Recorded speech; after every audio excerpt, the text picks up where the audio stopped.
Yeah. We need some content because we're not going to be able to get a meeting with those fools next week. Ooh, you can put that in there. I don't care if they hear me call them fools. No. Okay, so welcome to the RVCCIS.info channel. Eric Wolf and I are here today as the full-time representatives from the Computers and Information Systems Department. Chuck Conkle and Jim Conley could not be with us today. And today we're going to discuss podcasting and what you need for that. What devices for podcasting. So it's basically me asking Eric a bunch of questions about podcasting and how I can do that better. Because obviously my video is terrible right now. It's acting up because it heard we were talking about podcasting and we didn't ask the camera for permission. So it's giving us a little bit of feedback, frankly. So mad at me right now. So video is one of them, right? So yeah. All right, Eric, tell us what we need.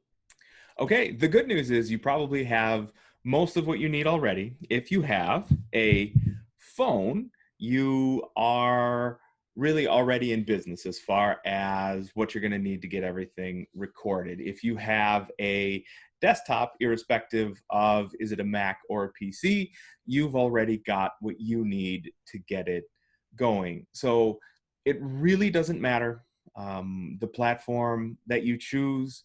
They're going to be fine. It's going to work. It's going to work pretty similarly.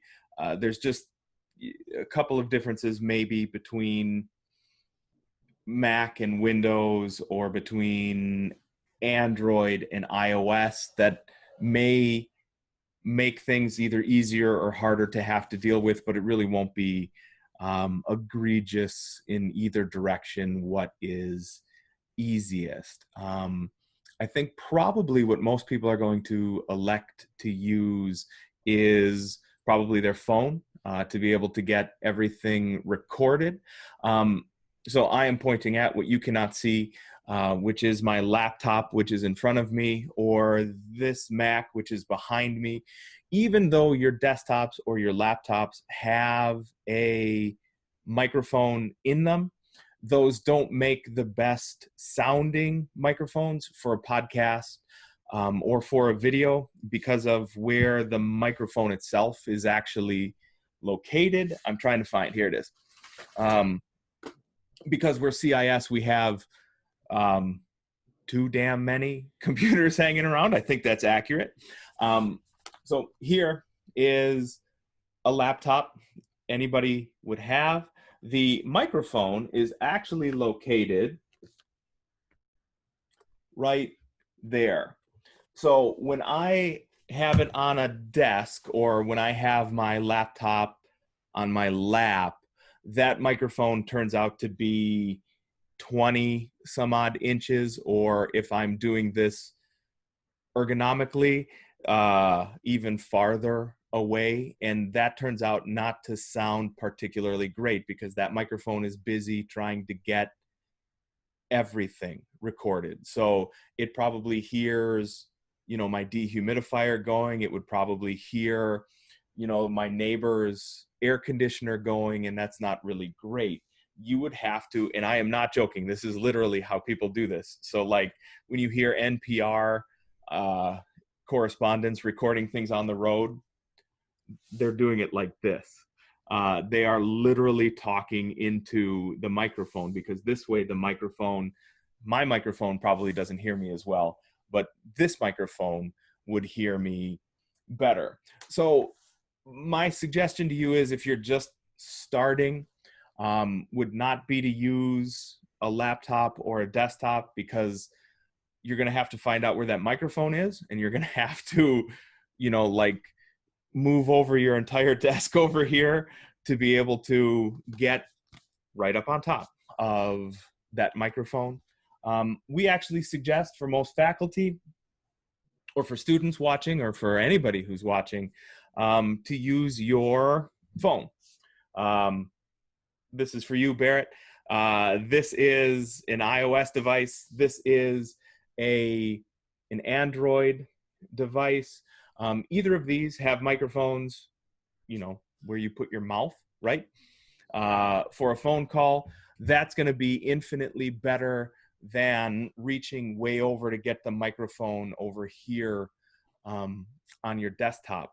Even better than one of those would be, I have props everywhere. I feel like Carrot Top, only I don't have hair. Would be the microphone, the head pieces that came with your phone, the headsets rather, those are going to be just fine. These are, I don't know, 7 or 8 year old Apple headphones. You can tell because they actually still have the headphone jack there. These are better because they will rest. Here is where the microphones are located. That is going to be, 3 inches away from where you're talking. These are going to be great.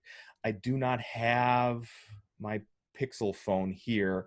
Actually did not come with headphones, but any Oh, headphones that came with your phone, those are going to be just fine and adequate and capable of recording the audio. Should we keep going up from here? Should we get more complicated? yeah, because I think if for like instructors that are using PowerPoints on their computer, Mhm. they might want to have use the webcam. So maybe that Mhm. the phone might not be an option then. Okay. Yeah, we can keep going. If you require a desktop or a laptop, and you have just a few dollars to invest, it's always a great idea to get an external microphone. Um, this does not make for good video because this is going to make noise, but hold on, where? Here. This can, it's hard for me to hear you from there, I suppose. This is the microphone I'm using to record all of these. Is a $20, I believe, Amazon Basics microphone. It just plugs in via USB, and it does a really Sounds good job. great.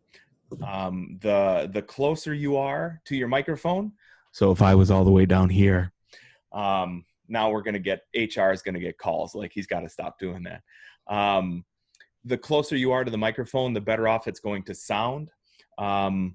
Because we are CIS and we have more bucks than brains, which is a huge problem because we make teachers' salaries. I actually have a lapel mic. We will put I'll put the links down here in the description later on so you can see just how much money we spend on sounding this much better. A lapel mic is great because you can, clip it onto you here. And if you wear all black, it's hard to see. This one, again, is great because it's not going to be that far away from where you're making all that noise. And it turns out to sound really pretty great. Finally, if you want to spend a little bit more, I'll pull this over here. This one is a Blue Yeti microphone. Steph, I think you have one too, right? Yeah, yeah. Yeah, I bought gold colored because it was on clearance. there you go. We're frugal. So at any rate, the Yeti is like an industry standard for amateur professionals. For voice recording, it does a fantastic job. This is a good idea. It is I They want to say as, yeah, they come with little stands, just like Steph's got there. But the problem with the desktop stand is you have to do this again, which doesn't always work. So over here, when I'm recording on my Mac, you can see how it's got all these cables over here, and it doesn't look particularly great. That's why you were over here before. But that microphone stand actually can put it right in front of your face, which is fantastic. I have had this microphone for 4 years. I bought it right before Barrett, my son, was born, and literally only this year did I learn how to use it properly. The real trick to an expensive microphone like this is to turn the gain way down and to move it closer to your face. When you do those two things, now you have turned a good microphone into a great sounding experience. So that is the most pricey option. I think these are like $100. These Amazon microphones, $20. It's going to make a ton of really unattractive noise on the channel here. Free would be the headphones that came with your phones. Please don't use Bluetooth headphones. They sound terrible, like absolutely terrible. This is what I use to listen to our feed through here, but I would not suggest that you use those at all for recording voice or for recording video, because it is going to sound like you are calling all the way through Tron to get to people. It's really not a good experience there. So those are the pieces of hardware I would suggest for you for podcasting. And I obviously have a horrible camera right now. It's just being combative. It is. It is. I bought it because I wanted to record videos for class, and now it's evidently, Eric just told me that I probably need to change the refresh rate and it will get rid of the lines. So I'm going to try that. So it's fixable. It's fixable. So the other question then is, what software do you use, whether it's on your phone or maybe on your computer, what software to use to record podcasts? So I'll try to be even between Mac and PC, between iPhone and Android. What I'll tell you is every phone, for the most part, comes with a voice or a voice memos app that is perfectly serviceable. If you wanted to just use that, you could probably get away with just using that. My suggestion is, whether or not you are on an Android phone or if you are on an iOS phone, there's a piece of software for both of them called Anchor, like Anchors Away, or you're an anchor in the classroom or whatever. That one is built for recording, for editing, and actually it has a built-in tool that'll help. It's called denoise. So in the background here, you won't still be able to hear it, but if I leave this part unedited, you'll be able to hear it. So it just depends at what I forget and what I remember here. But I have a dehumidifier running in the background, so that constant whir you would be able to hear. It would essentially be the noise equivalent of it's on this side. No, it's on, I don't know, it's this way. The lines you can see on Stephanie's video would be here in my audio. There's actually just a denoise one-click checkbox that you'd be able to hit in both the iOS and the Android version that would help you get rid of some of those background noises. And it turns out to work really well. The other nice thing about Anchor is you can export your audio when you're done and then do with it what you want. So if you needed to go into Eagle, which is in Structure, you could simply upload your audio to there, or you could actually rely on Anchor to distribute the podcast for you, which is what we do here for RVCCIS.info. We have our own Anchor podcast channel, and it distributes all of that through Stitcher, through Apple Podcasts, through a whole bunch of different places, and it works really great for us. If you are on a Mac product, so an iPhone, a Mac of any sort, a MacBook, a MacBook Pro, a MacBook Air, a iPad, like I'm recording the video here through, there's a piece of software on there called GarageBand. It is free. And it does a really fantastic job of doing exactly that, recording audio. So you would start a new project, you would record audio, it's called voice, and away you go.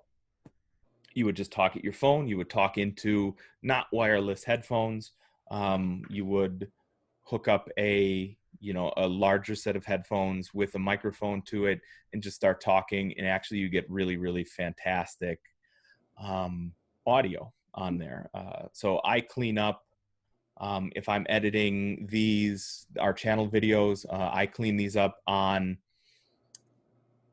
GarageBand in my iPad if I'm, sitting out on the patio trying to pretend like it's not real work. So that's what I would do there. Moving on to a desktop or a laptop environment on either platform, Mac or PC. The industry standard for free podcast recording and editing is called Audacity. Like, how have you the audacity to have a channel on YouTube or something? It's AUDACITY. Audacity allows you to record your audio. It allows you to clean up any of the weird audio noises in there. So let's say I start swearing inexplicably here, we would be able to cut that out. And that makes for a more polished and professional podcast when you're done. So Audacity is fantastic. I use it on here all the time. As a matter of fact, on the Mac, we're recording the Zoom call on. Audacity is open in the background because I go through and I clean up our audio usually there later. Yeah, and then the Anchor does audio and video, right? Mm-hmm. So Well, Anchor now will strip the audio from a Zoom call. If I just uploaded it, it would strip the video out. So Anchor is just for audio. Okay. Audacity is also just for audio. So if they wanted to use video and audio. How about if you wanted to use video and audio, that is a video for another day. The tools for those are going to be really different for, we're learning a lot. I'm learning a lot anyway. Mm-hmm. Here in my basement office, making it look like I'm not in a dungeon has taken a while. So video is a whole different animal because you've got to, light things properly. So if I turned off, hold on. There we go. Now this is more like a dungeon. So this is not really good for video. So video requires more work than that. This is about when my camera got mad at me when I turned off all the lights before. Right.